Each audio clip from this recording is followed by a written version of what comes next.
the man walked through the cold metal streets of the space station. His clothes were torn, his boots were old, and his face showed years of pain. He was a mechanic once, fixing small ships for a little money, but now no one came to him, and hunger followed him like a shadow.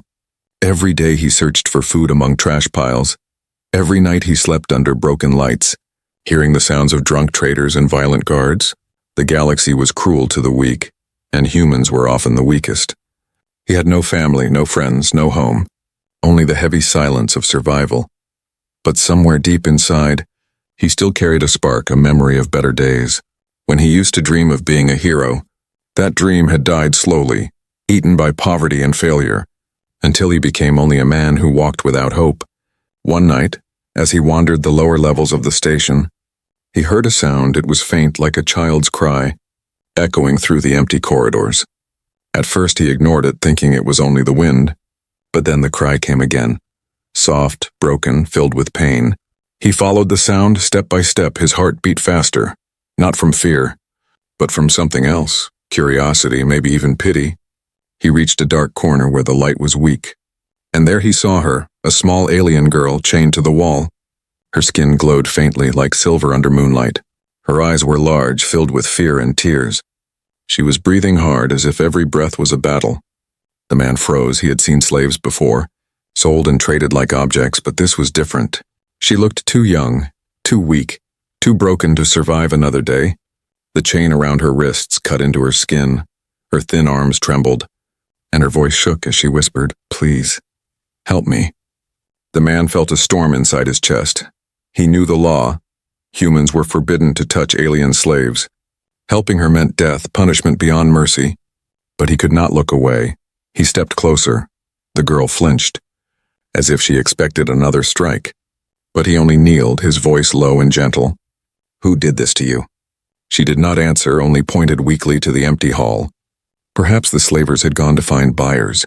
Perhaps they would return soon. The man's hands shook. If he stayed, he could be caught. If he walked away, she would die. His mind screamed to leave, but his heart refused. For the first time in years, he felt alive, not because of survival, but because someone needed him. He touched the chains, cold and cruel. He pulled, but they did not break. He searched his bag and found an old tool, a rusted cutter he once used on ship parts. He placed it against the metal. Sparks flew. The girl gasped, watching with wide eyes. He whispered, "Hold still. I will free you." Time felt heavy. Every sound echoed. Footsteps in the distance. The hiss of pipes, the beat of his own heart. He cut and cut until finally the chain snapped. The girl fell forward, weak and trembling. He caught her in his arms. Her body was light, too light.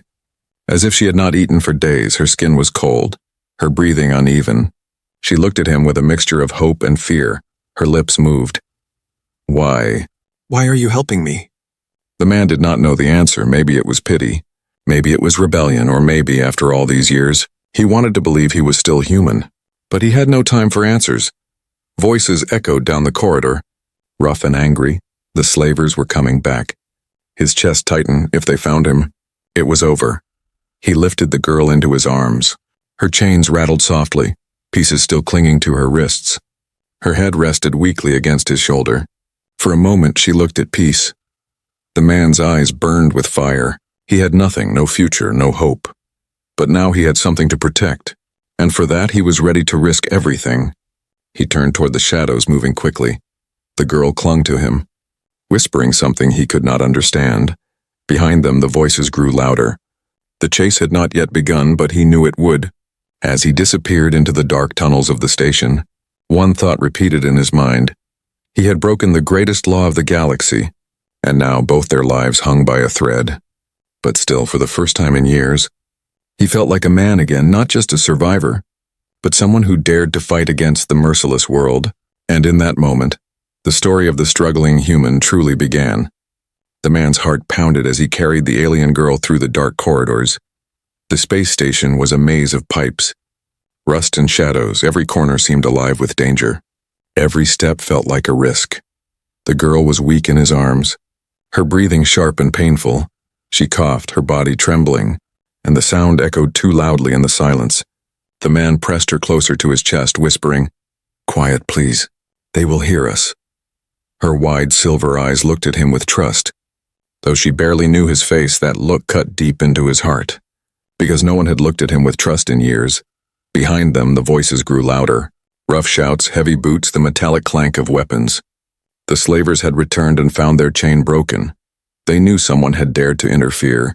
They were hunting now, and the hunter's rage filled the air. The man slipped into a narrow passage hidden behind leaking pipes. He crouched low, holding the girl tightly. Steam hissed around them, covering their shapes. The smell of oil and smoke filled his nose. He dared not breathe too loud, dared not move too quickly. The girl's chest rose and fell in ragged gasps. Her breaths were short, desperate, as though her lungs were failing her. He felt her pulse against his arm, weak and fading. She will not last, he thought. If I cannot help her soon, she will die. The footsteps came closer. Shadows of armed men crossed the broken walls. The slavers cursed, their voices sharp with anger. One of them growled, "Find the thief! Whoever took her will pay with blood." The man closed his eyes for a moment. He had nothing, no weapons, no money, no plan.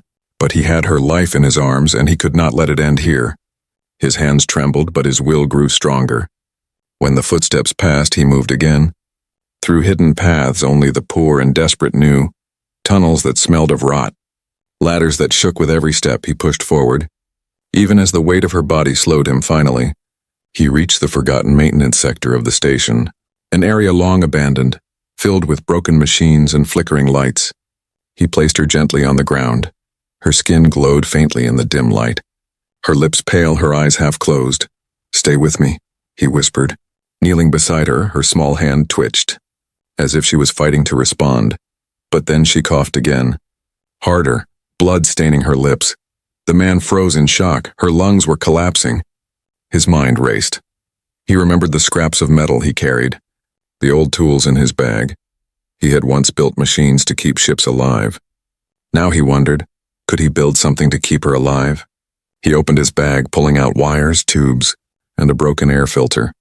He had nothing special, only junk. But in his desperate hands, junk could become hope.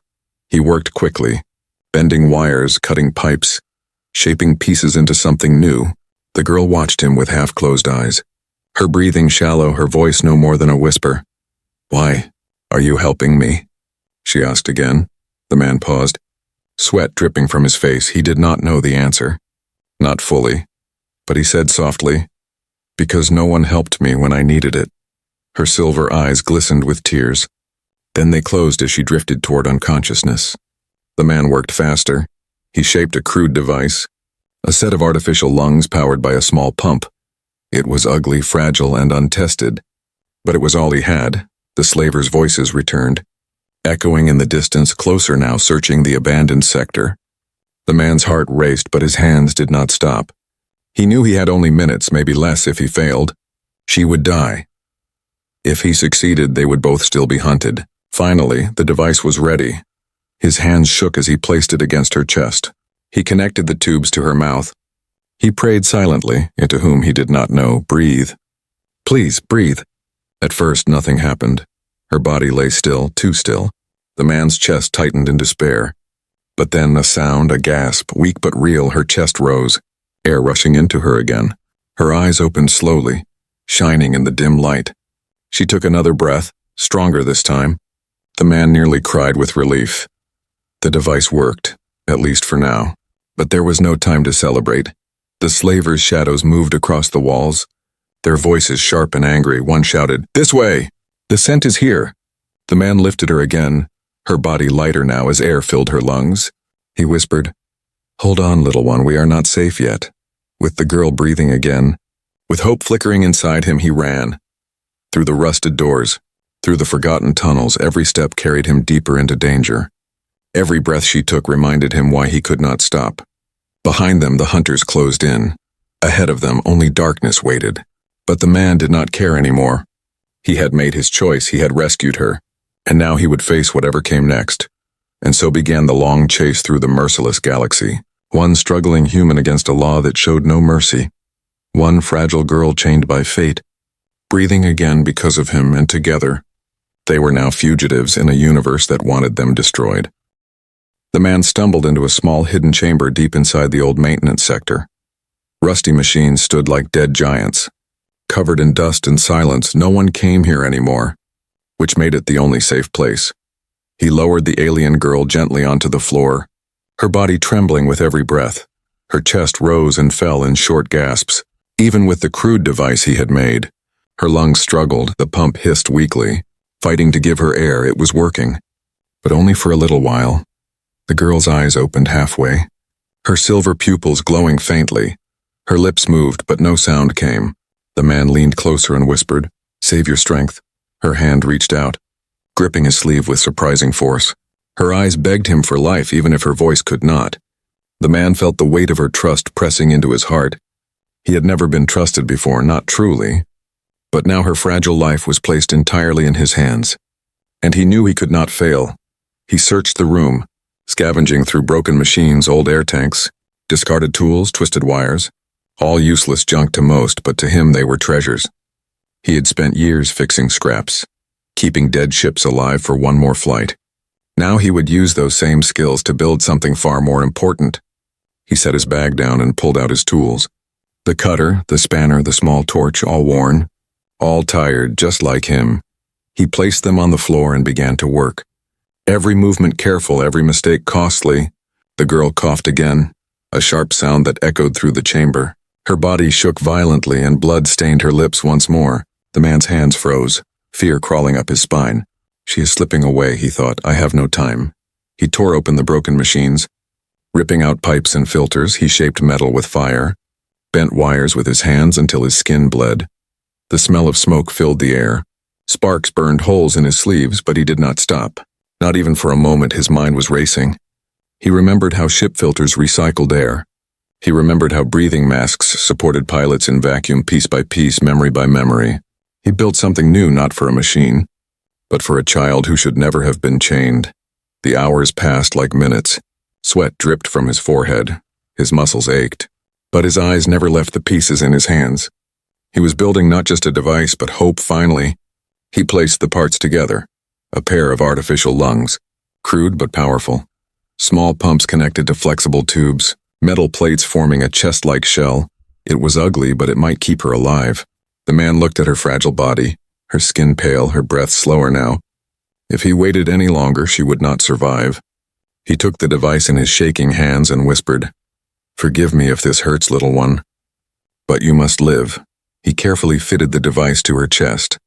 The metal plates clicked into place, holding gently against her small frame. He connected the tubes to her mouth and turned on the pump. At first, nothing happened, only silence. The man's chest grew tight with fear. "Please," he whispered. "Please breathe." Then a sound, a rush of air. Her chest lifted slightly, then fell, then lifted again. She gasped, her eyes opening wide in shock. For the first time, a deep breath filled her body. The sound was stronger, steadier. The man nearly collapsed in relief. The girl blinked at him. Confused but alive, her voice came weakly. Broken by the machine, "It works." The man nodded, his throat tight. "Yes, it works." "You're safe for now." Tears welled in her glowing eyes.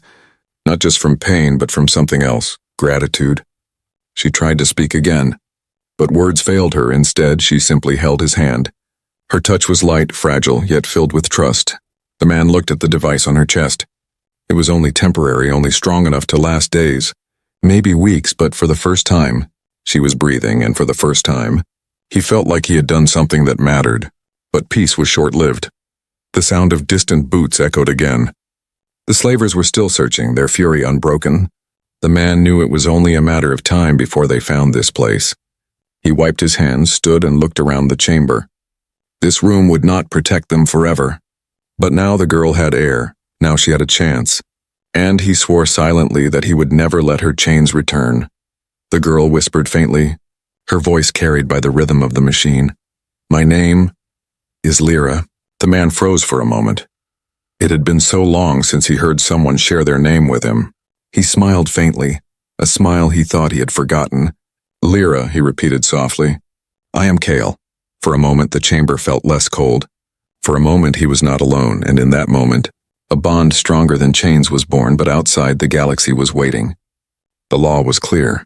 Saving her was a crime beyond forgiveness. And now with her life tied to his hands, Kale knew the chase was far from over. The artificial lungs had given her breath, but they had also sealed his fate because now he was no longer just a struggling man. He was a human who had challenged the merciless law of the galaxy, and the galaxy would not forgive. The chamber was dark, lit only by the flicker of dying machines. Kale sat against the wall, his chest heaving. His hands sore and burned. Beside him lay Lyra, the alien girl. Breathing through the artificial lungs he had built, the pump gave a steady hiss, filling the silence like the beat of a fragile heart. For the first time since he had found her, she was not gasping. Her breaths were steady, her skin less pale. Her silver eyes opened slowly, glowing faintly in the dim light. She looked at Kale with wonder, as though he was more than a stranger. "Kale," she whispered, her voice weak but alive. He turned toward her, surprised she remembered his name. "Yes, Lyra," he answered softly. "I am here." Her lips curved into the smallest smile. "You saved me." The word struck him harder than any blade. He had been called many things in his life. Useless. Poor, broken, but never savior, never hero. He lowered his head, ashamed of the warmth rising in his chest. "I only gave you air," he muttered. "That does not make me a hero." But Lyra shook her head slowly, her silver hair brushing against the metal floor. "You gave me more than air. You gave me life." Kale looked away, his jaw tight. He did not know how to carry such words. For years, no one had needed him. Now this fragile child looked at him as if he was the only light in the galaxy. He rose to his feet, pacing the room. Outside, the hunters still searched. Their voices distant but dangerous. He knew they had little time. But his heart would not let him leave her side. Every glance at her reminded him of the choice he had made. A choice that could never be undone. "Why were you chained, Lyra?" he asked quietly, her eyes dimmed with sorrow. "My people. We are rare. Our blood is valuable. Our bodies are sold." Her voice trembled, but she forced herself to continue. "They took me because I was alone. They wanted to sell me to the highest bidder." Kale clenched his fists, rage burning inside him. He had seen cruelty before, but hearing it from her lips carved wounds deeper than his own scars. "You are not a thing," he said firmly. "You are not property." She looked at him with surprise, tears glistening in her eyes. "No one ever said that to me before." Kale knelt beside her, meeting her gaze. "Then remember it now," he whispered. "You are not theirs, you are free." The words were heavy, but he meant everyone. And in that moment a bond was forged, not from chains or law, but from trust and defiance. Lyra reached out, her thin hand touching his rough skin. Her fingers were cold, but her touch carried warmth Kale had not felt in years. He let her hold his hand, though his instincts told him to pull away because deep inside, he realized he needed her as much as she needed him. The pump on her chest hissed steadily, a reminder that her life now depended on his creation. Kale stared at it, knowing it was only temporary. The device could fail at any time. He had bought her life, but only for a short while. He stood again, walking to the corner of the chamber. There, he found a cracked mirror leaning against the wall. For the first time in years, he looked at his own reflection. A tired man with hollow eyes stared back. But in those eyes, for the first time, he saw something new. Purpose. He turned back to Lyra, who watched him silently. Her eyes no longer filled with only pain, but with a fragile spark of hope. Kale felt the weight of that spark settle on his shoulders. If he failed, that hope would die, and he could not let that happen. Suddenly, the sound of metal boots echoed closer. The slavers were not giving up. Their voices carried through the tunnels, sharp with anger. "They cannot hide forever. Find them." Kale's heart tightened. He looked at Lyra, who was too weak to run. He had two choices: abandon her and save himself, or carry her and face certain death. He did not think long. He picked her up again, the pump hissing against his ear, her arms wrapped weakly around his neck. "Kale," she whispered, "you will die if you protect me." He shook his head firmly. "Then I will die," he answered. "But I will not abandon you." Her eyes filled with tears and she pressed her face into his chest. For the first time, she did not feel alone. And for the first time, Kale did not feel empty. He moved through the shadows, carrying her like a fragile star. Every step was heavy with risk, every turn filled with danger. But he no longer walked as a man without purpose. Now he walked as a protector, and that made his legs stronger than fear. In the distance, alarms began to ring. The Galactic enforcers had been called. Kale knew what that meant. The law itself was coming. A law that did not forgive. A law that killed without question.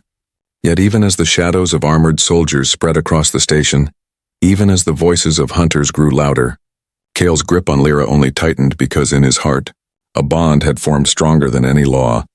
A bond that no chain, no slaver, no punishment could break, and in that bond, both human and alien found something they had lost, a reason to keep fighting. The alarms of the station wailed through the air like screams. Red lights flashed against the walls, turning every shadow into fire.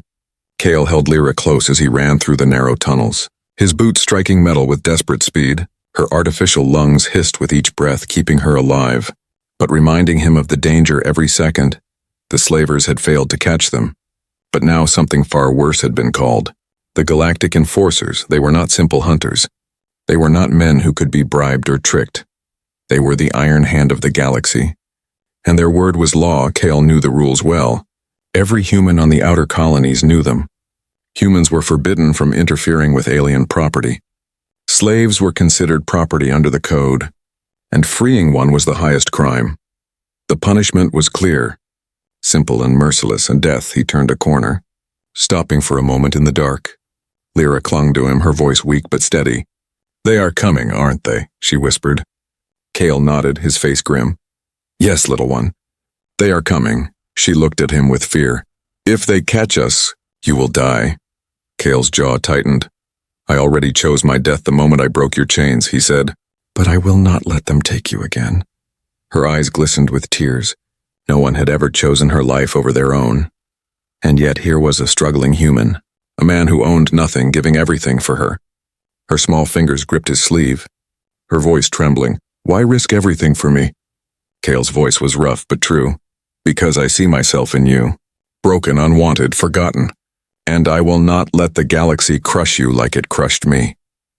Footsteps thundered in the distance. Kyle pulled her deeper into the tunnels, searching for another path, but as they turned, a wall of blinding white light filled the corridor. Armored figures emerged, their heavy boots shaking the floor. The enforcers had arrived. They wore black armor lined with silver, their helmets shaped like faceless masks. Each carried a shock rifle that could pierce walls. Their presence filled the air with dread. Kyle had seen them once before, years ago. When they executed a man for stealing alien food, the memory never left him. A single shot, a lifeless body, and silence, human. A metallic voice boomed from the lead enforcer. "You have violated galactic law." Cale's chest tightened, but he stood firm. His arms tightened around Lyra, as if shielding her with his body. "She is not property," Cale shouted, his voice echoing through the tunnel.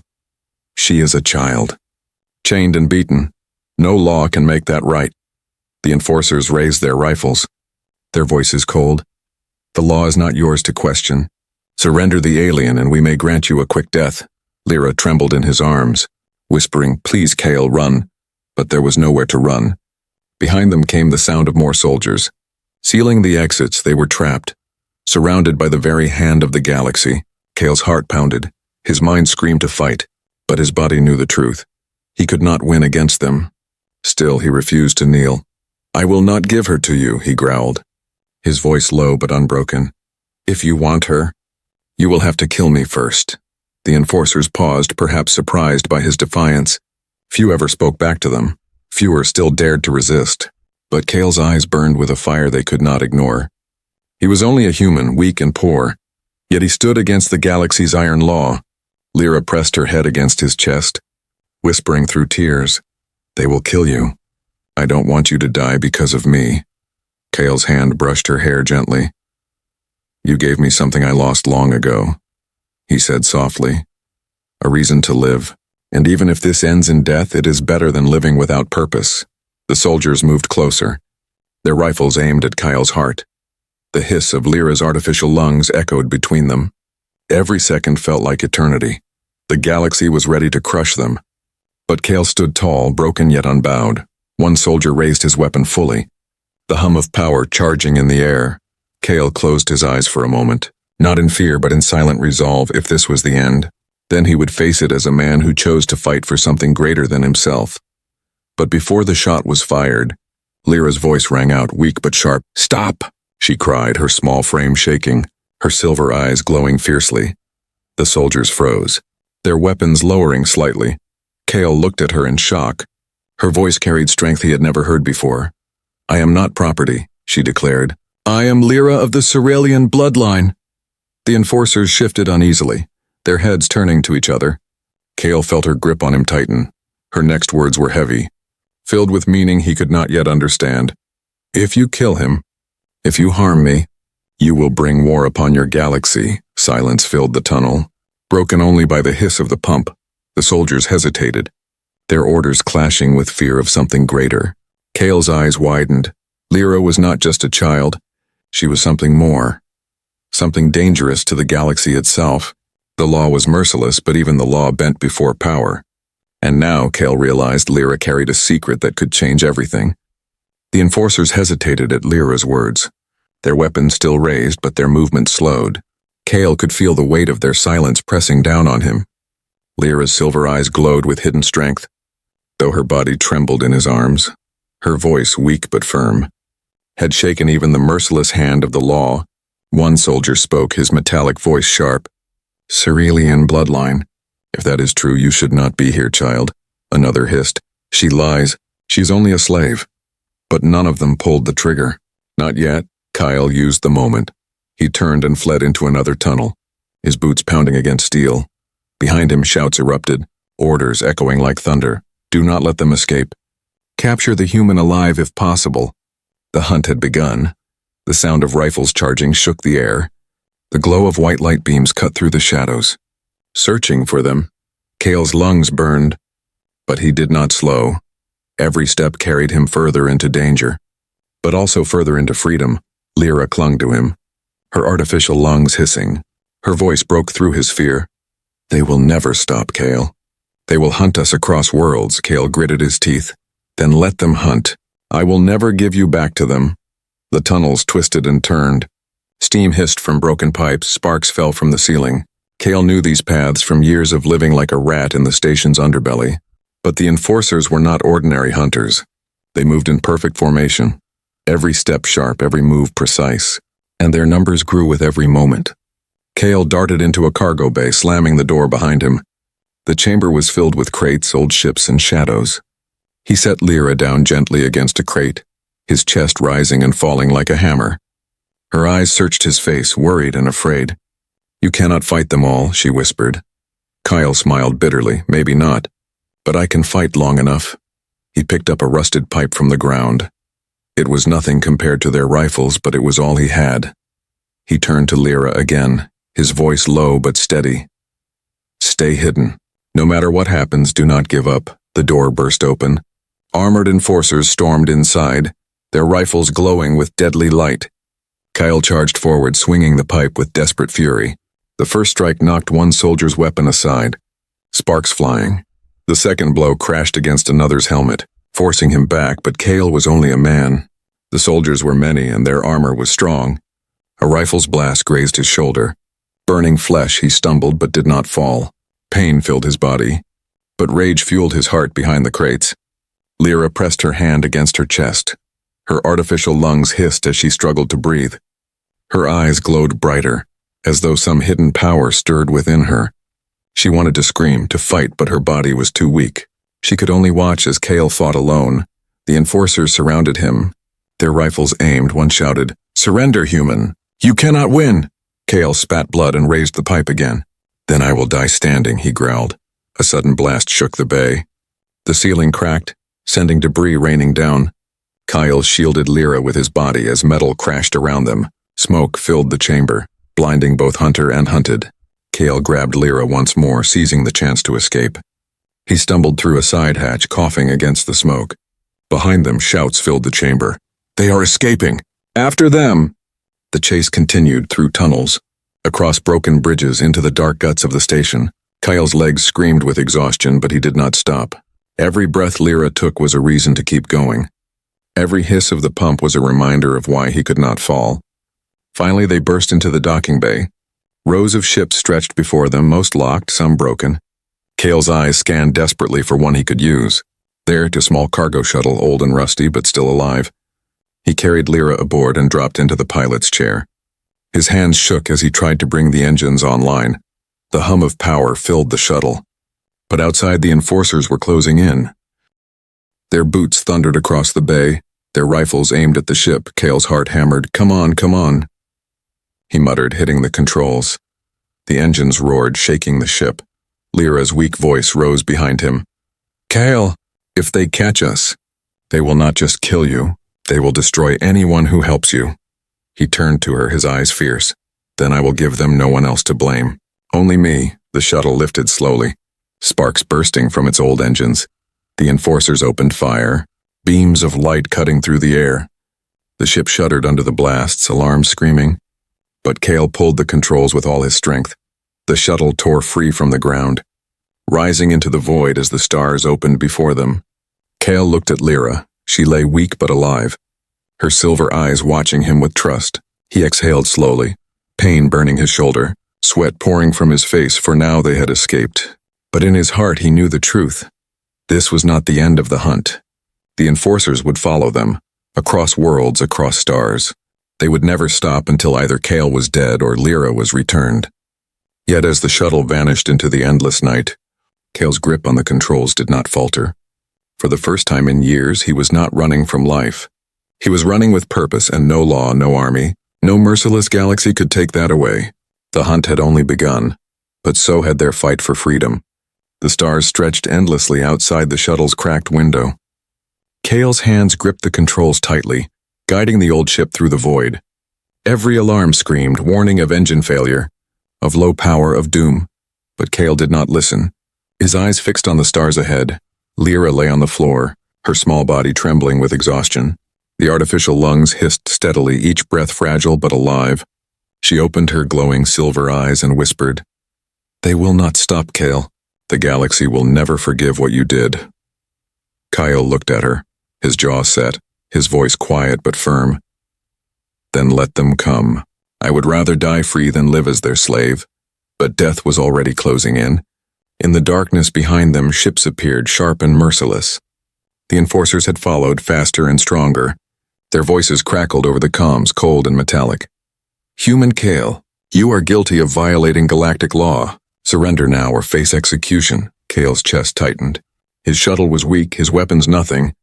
There was no way to fight them, no way to run. He looked at Lyra, who struggled to sit, her voice trembling. "You should leave me. If you give me to them, maybe they will spare you." But Cale shook his head, his eyes burning with fire. "No, I will not hand you over. Not to them, not to anyone." His words carried no doubt, no hesitation. For the first time in his broken life, he had found something worth protecting. And even if the galaxy crushed him, he would not let go.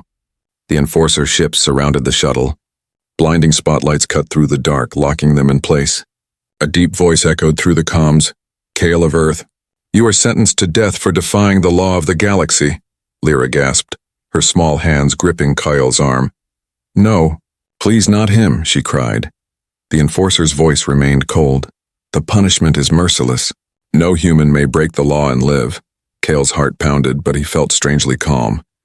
He turned to Lyra and gave her a faint smile. "I told you, little one. I chose this the moment I freed you." Her silver eyes filled with tears, her voice breaking. "You gave me life, but you will lose yours." Cale brushed a strand of hair from her face, his voice soft. "Life is not measured by years. It is measured by what we fight for. And you are worth everything."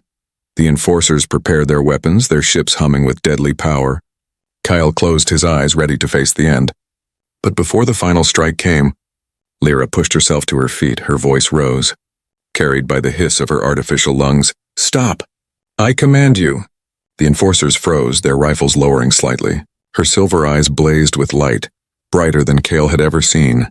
"I am not a slave," she shouted, her voice shaking the air. "I am Lyra of the Cerulean bloodline, heir to the royal line of my people." Silence filled the void. The enforcers looked at each other, their cold certainty broken if her words were true. She was not property, she was royalty, and harming her could ignite war across the stars. Cale stared at her in shock. He had saved her without knowing who she truly was. But in his heart it did not matter. She was still the girl he freed from chains. The girl he built lungs for. The girl who trusted him. One soldier spoke, his voice uncertain. "If she is Cerulean bloodline, The punishment cannot be carried out, another hissed back. But the human broke the law. He must die. The leader's voice cut through the comms, cold but uneasy. The law is clear, but so is the risk, if she is who she says.